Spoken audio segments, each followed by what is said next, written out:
हाँ तो बच्चों चैप्टर को आगे बढ़ाते हैं ना, और अब हम बात करते हैं किसकी, इलेक्ट्रिक फील्ड की, जो हमारे चैप्टर नंबर 1 का नाम भी है। बच्चों इलेक्ट्रिक फील्ड क्या होता है, विचार करें ध्यान से। जब मैंने आपको जब ये लेक्चर स्टार्ट किया था फर्स्ट लेक्चर, तो मैंने आपको बताया था कि जब भी चार्ज स्टैटिक पोजीशन में होगा तो वो क्रिएट करेगा इलेक्ट्रिक फील्ड। मान लीजिए कि कोई चार्ज है स्मॉल q और ये स्टैटिक कंडीशन में है, स्टैटिक चार्ज है,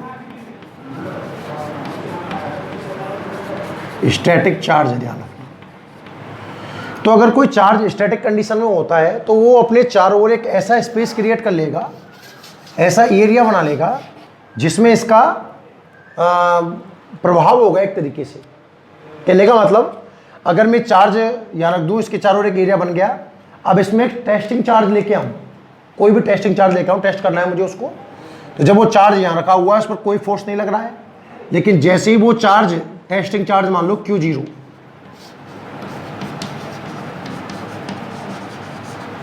टेस्टिंग चार्ज जब इस फील्ड में आता है तो इस पर अट्रैक्शन या रिपल्सन कोई ना कोई फोर्स लगता है। मान लीजिए ये जो टेस्टिंग चार्ज है वो ऑलवेज प्लस का है, अब आपका ये आवेश भी प्लस का है, ये चार्ज भी प्लस का है, तो रिपल्सन फोर्स लगेगा, और ये नेगेटिव है तो कैसे लगेगा, अट्रैक्शन। तो इलेक्ट्रिक फील्ड की डेफिनेशन है space around a static charge in which a testing charge feel attraction and repulsion. Static charge के चारों ओर का एक ऐसा फील्ड है जिसमें आप टेस्टिंग चार्ज लेके आओ और वो एक फोर्स, इलेक्ट्रोस्टैटिक फोर्स अगर उस पर लगता है तो उसे बोलते हैं हम इलेक्ट्रिक फील्ड ना। तो इलेक्ट्रिक फील्ड की आप डेफिनेशन लिखिएगा, हेडिंग लगाएं आप इलेक्ट्रिक फील्ड, और इलेक्ट्रिक फील्ड में लिखिए, देखो space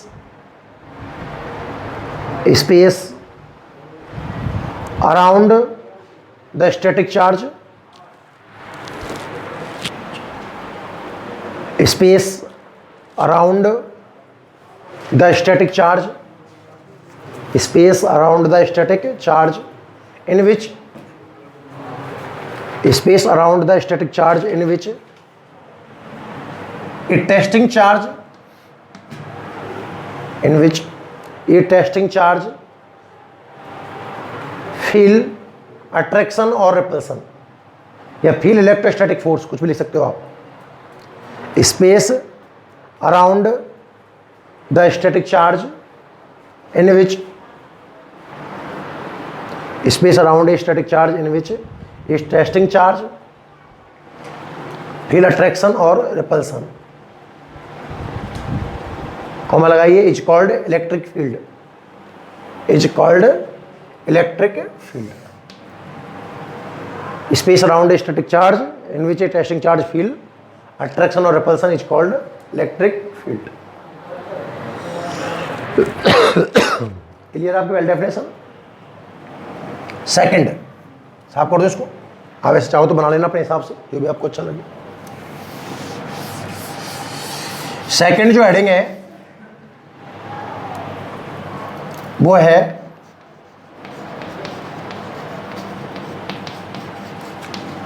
intensity of electric field.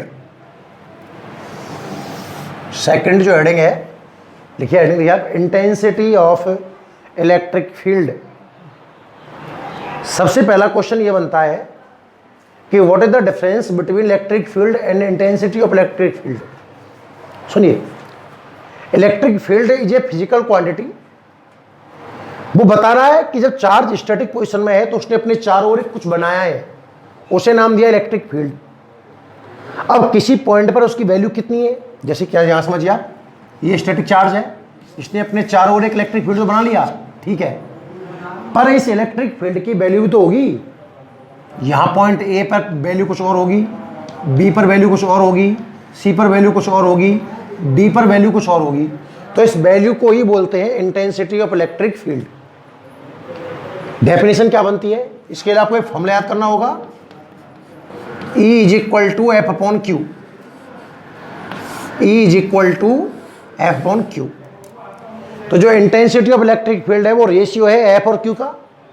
F force है, फोर्स कौन सा आप याद करो कि जब आप इलेक्ट्रिक फील्ड में कोई टेस्टिंग चार्ज लेके आए थे, जब आप इलेक्ट्रिक फील्ड में कोई टेस्टिंग चार्ज लेके आए थे तो उस टेस्टिंग चार्ज पर स्टैटिक चार्ज की वजह से कोई ना कोई फोर्स लगा था, वो तो फोर्स और टेस्टिंग चार्ज लो क्यू नोट कर दो, इसका रेशियो क्या कहलाएगा, intensity of electric field. Formula आप याद करें, देखो इलेक्ट्रिक फील्ड आपको क्लियर हो गया होगा, space around a static charge in which a testing charge feel electrostatic force is known as the electric field. बात करें इंटेंसिटी ऑफ इलेक्ट्रिक फील्ड की तो आप एक फॉर्मूला याद करें पहले, E is equal to F upon Q. तो इसमें कहेंगे intensity of electric field is the ratio of force and charge, या ऐसे बोल दीजिए कि when we carry a testing charge in electric field it feel electrostatic force. The ratio of this force and testing charge is known as the intensity of electric field. Clear है? Heading लिखिए आप, चलो पहले आप heading लिखें आप, intensity of electric field. Heading लिखें आप, intensity of electric field, intensity of electric field लिखिए।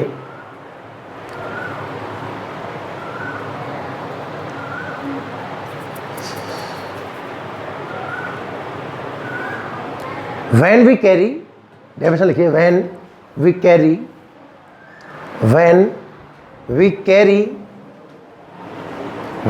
carry a testing charge in electric field, when we carry a testing charge in electric field, when we carry a testing charge in electric field, it feel electrostatic force, it feel an electrostatic force. When we carry a charge in electric field, it feel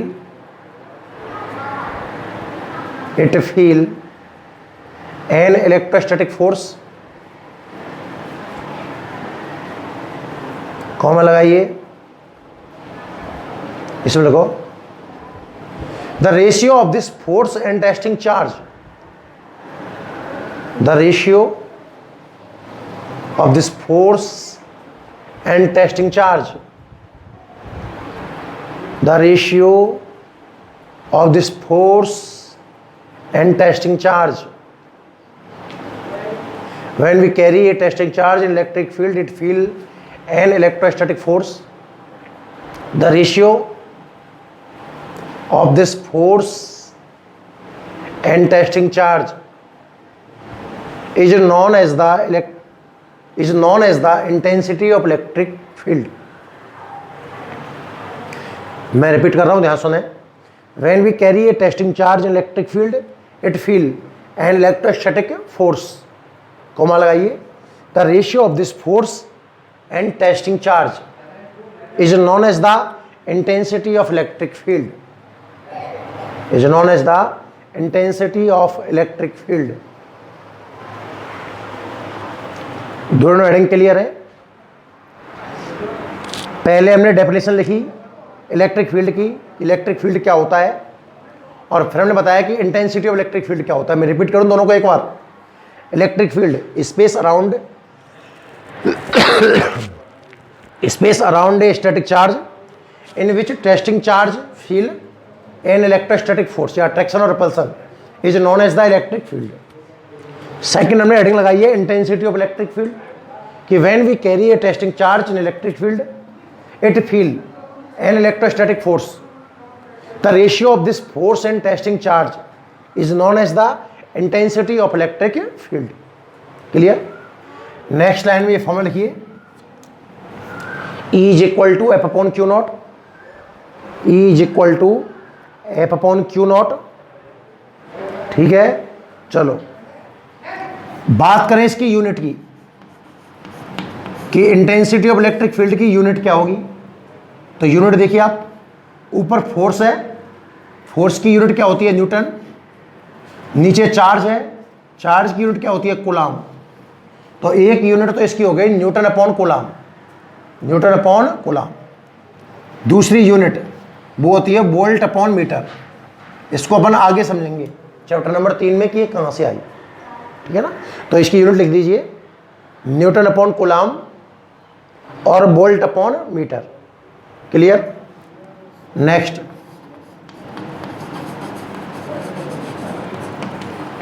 बात करें इसके dimension की कि intensity of electric field की dimension क्या होगी बच्चों। ऊपर न्यूटन है फोर्स, इसकी डायमेंशन होती है m1 L1 T-2 और चार्ज की होती है A1 T1। क्लियर। ऊपर ले जाओ तो देखो m1 L1 T हो जाएंगे -3 और A हो जाएगा -1। तो जो यूनिट है इंटेंसिटी ऑफ इलेक्ट्रिक फील्ड की वो है m1 L1 T-3 A-1। Clear. अच्छा, अगला है कि ये वेक्टर है कि स्केलर है। Intensity of electric field vector quantity है कि स्केलर क्वांटिटी है? तो बच्चों ये वेक्टर क्वांटिटी है ना। तो आप इसमें लिखोगे कि it's a vector quantity.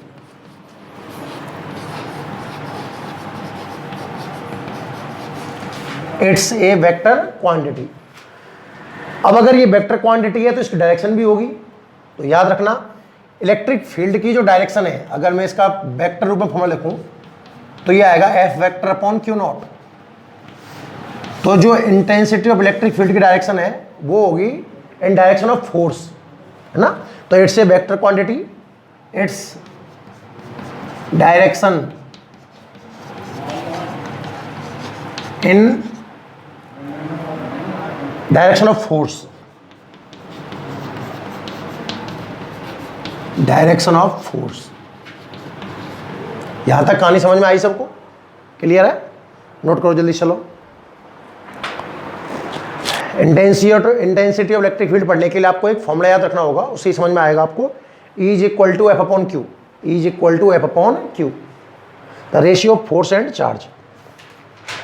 Unit हो गई, डायमेंशन हो गई, वेक्टर क्वांटिटी है, और जो इसकी डायरेक्शन है वो फोर्स की डायरेक्शन में है, ठीक है ना। अच्छा, वेक्टर क्वांटिटी है तो जो आप सम करोगे टोटल निकालने के लिए वो कौन सा सम होगा? वेक्टर सम, ना कि अलजेब्रिक। याद रखना वेक्टर सम करेंगे हम इसका। क्लियर यहां तक?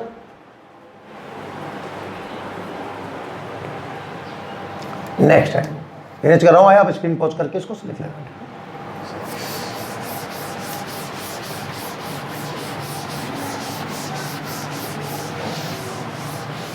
अगली हेडिंग देखिए आप। नेक्स्ट जो हेडिंग है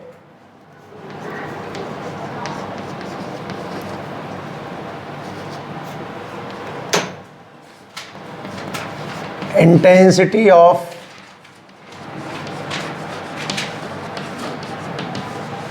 electric field due to a point charge. Heading है intensity of electric field due to a point charge. Clear. मतलब हमें एक पॉइंट चार्ज लेना है और उस पॉइंट चार्ज की वजह से हम क्या निकालेंगे? Intensity of electric field. ध्यान से देखना, बहुत इजी कंसेप्ट है। सपोज कि ये पॉइंट O है और यहां पर कोई चार्ज है Q। पॉइंट O पर आपने कितना चार्ज लिया है? Q। तो बोला है ना इसने पॉइंट चार्ज, तो एक पॉइंट लिया, वहां क्या रख दिया हमने? चार्ज। यहां से कुछ डिस्टेंस पर, ऑलमोस्ट R डिस्टेंस पर कोई पॉइंट लेते हैं P, और इस पॉइंट P पर आपको इलेक्ट्रिक फील्ड निकालना है। हमने एक पॉइंट लिया O, उस पर चार्ज रखा है Q, हमें इससे R डिस्टेंस पर कोई पॉइंट P लिया है जहां हमें intensity of electric field find out करनी है। क्लियर। हम क्या जानते हैं?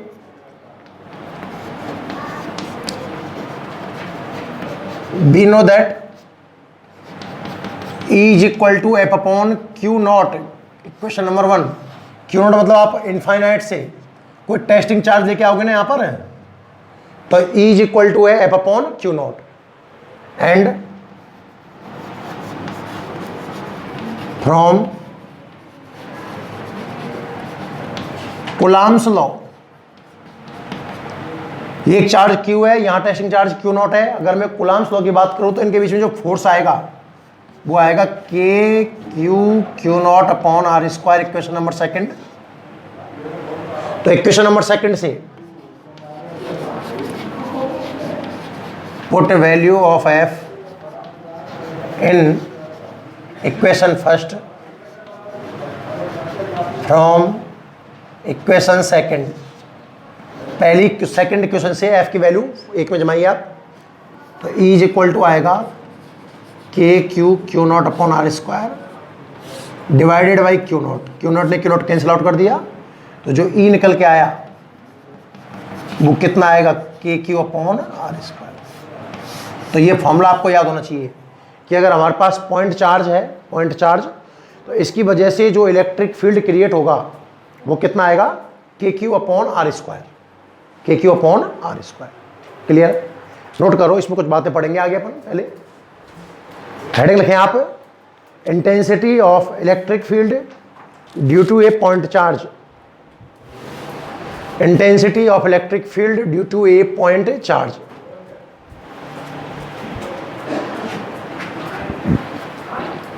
लिखो लेट, लैंग्वेज बोल रहा हूं, लिखो let Q charge at point O, let Q charge at point O, we have to calculate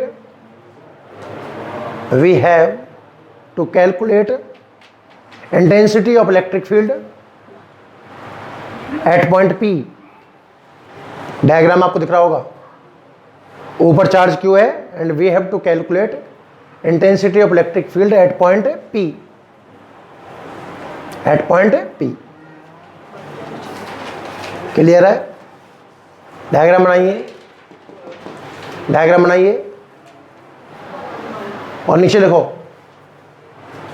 we know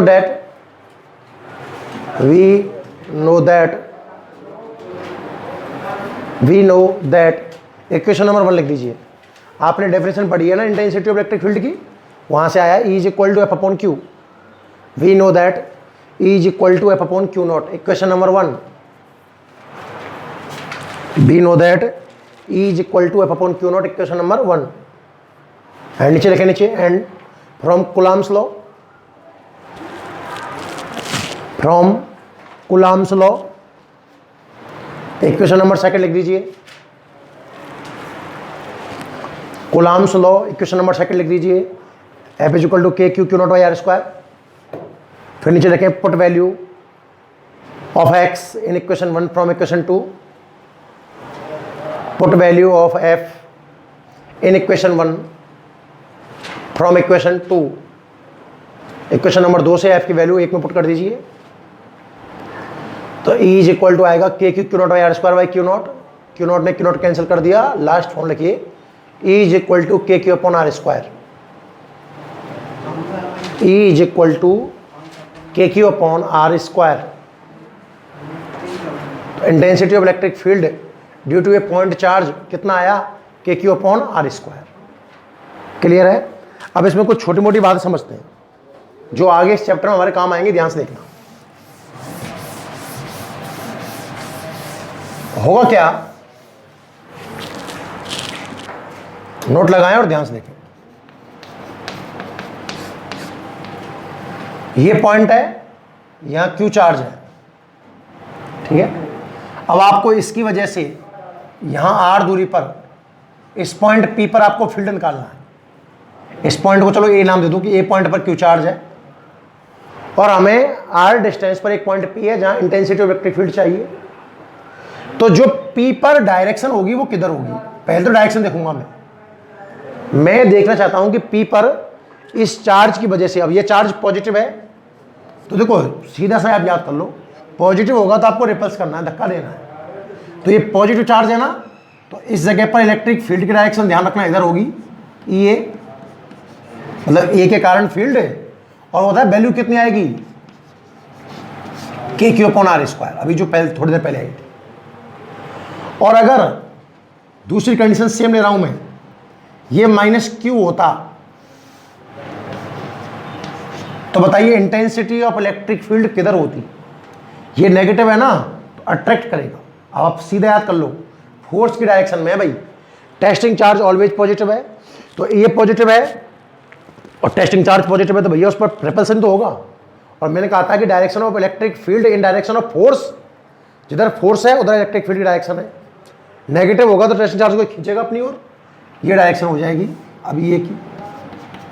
और वैल्यू इसकी भी के क्यू अपॉन आर स्क्वायर है। पहली बात तो आप ये याद रखें कि इलेक्ट्रिक फील्ड के लिए आप जो फॉर्मूला अप्लाई करने वाले हो वो आप अप्लाई करोगे के क्यू अपॉन आर स्क्वायर। अब आपका चार्ज पॉजिटिव है तो आप उसको रिपल्स करोगे और नेगेटिव है तो आप उसको अट्रैक्ट करोगे। यहां तक कहानी समझ में आई आपको? एक बात नोट नंबर 1 मान लो आप। चलो नोट नंबर 1 में पहले आप ये लिख दीजिए जल्दी से, तो आप जैसी भी आगे कंडीशंस आएंगी उसके अंदर समझ जाओगे कि पॉजिटिव में मैं रिपल्स क्यों करता हूं और नेगेटिव में मैं अट्रैक्ट क्यों करता हूं। क्लियर? नोट नंबर 1 में लिख लिया आपने, जैसा जो भी लैंग्वेज आपको सूटेबल लगे आप अपनी तरफ से स्क्रीन पॉज करके लिख सकते हो। नोट नंबर 2 देखिए आप, E इज इक्वल टू कितना आया K Q upon R square. तो जो इंटेंसिटी ऑफ इलेक्ट्रिक फील्ड है E, वो डिस्टेंस स्मॉल r पर किस तरीके से डिपेंड कर रही है? E inversely proportional to R square. अगर हम ग्राफ प्लॉट करें, यहां स्मॉल r लें और यहां इंटेंसिटी लें, तो जो इनवर्सली प्रोपोर्शनल है उसका ग्राफ आएगा ऐसा, इस टाइप से। ठीक है, तो आप सेकंड नोट में ग्राफ बना लें इसका। फर्स्ट में हमने ये बताया कि जब पॉजिटिव नेगेटिव चार्ज होंगे तो आप इलेक्ट्रिक फील्ड किस तरीके से बनाया करेंगे। ठीक है, सेकंड में फॉर्मूला है E is equal to K Q upon R square. मुझे ग्राफ चाहिए बिटवीन E एंड R, तो मैंने देखा कि E is inversely proportional to R square, तो जो ग्राफ प्लॉट होगा वो कुछ इस तरीके का बनेगा। ठीक है, नोट नंबर 3, अगर किसी को E1 बटा E2 चाहिए, दो अलग अलग डिस्टेंस की बात करें, क्वेश्चन ऐसा हो सपोज कि एक चार्ज दे दिया Q, यहां से कुछ डिस्टेंस R1 डिस्टेंस पर फील्ड E1 है, फिर यहां से R2 डिस्टेंस पर फील्ड E2 है, और इन चार data R1 R2 E1 E2 में से 3 गिवन हो, चौथा ना पता हो, तो भी आप निकाल सकते हो। कैसे? ध्यान से देखिए, तो E1 अपॉन E2 का जो सूत्र बनेगा बच्चों वो बनेगा R2 अपॉन R1 का होल स्क्वायर। आपको समझ में आ रहा होगा कैसे? E R के स्क्वायर के इनवर्सली प्रोपोर्शनल है, तो E1 है तो R1 स्क्वायर नीचे और नीचे है तो R2 स्क्वायर ऊपर। ये फॉर्मूला भी हम काम में ले सकते हैं। तीसरा नोट लिख लीजिए आप, ये इस पर भी क्वेश्चन आ सकता है। और एक और लिखिए, नोट नंबर 4, आपने देखा कि जो इंटेंसिटी ऑफ इलेक्ट्रिक फील्ड निकल के आई पॉइंट चार्ज की वजह से K Q upon R square, it does not depend on testing charge. Testing charge आप 1 माइक्रो कूलम लेके आए या 5 माइक्रो कूलम लेके आए, इस बात से कोई फर्क नहीं पड़ता। तो पॉइंट नंबर 4 में आप लिखें कि intensity of electric field, intensity of electric field, intensity of electric field does not depend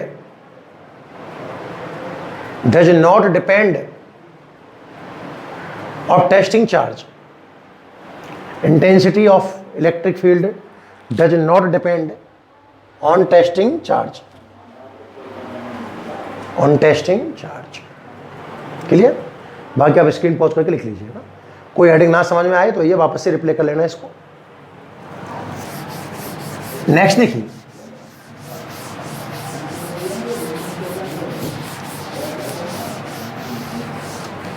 हमें देखना है कि मीडियम किस तरीके से इफेक्टिव होगा इस पर।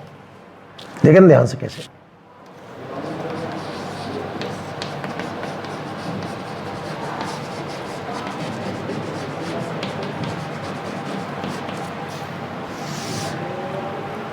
वैक्यूम में इलेक्ट्रिक फील्ड दिया हुआ है और मीडियम दे दे तो किस तरीके से इफेक्ट आएगा, ध्यान से देखना। मान लीजिए एक चार्ज स्मॉल क्यू है, आर डिस्टेंस की बात कर रहे हो, एक बार तो आप बात कर रहे हो वैक्यूम में, इंटेंसिटी ऑफ इलेक्ट्रिक फील्ड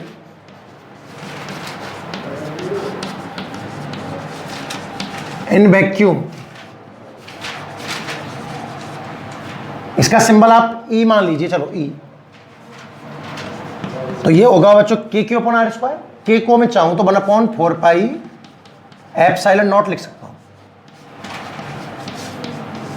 जो कूलम्ब्स लॉ हमने लास्ट स्टार्टिंग में पढ़ा था के, उसकी मैथमेटिकल वैल्यू होती है 9 × 10⁹, ठीक है। और जब हम डेरिवेशन वगैरह कर रहे होते हैं, मीडियम वगैरह की बात करते हैं, तो बच्चों उसी की वैल्यू है के की, याद रखना 1/4 पाई एप्सिलॉन नॉट।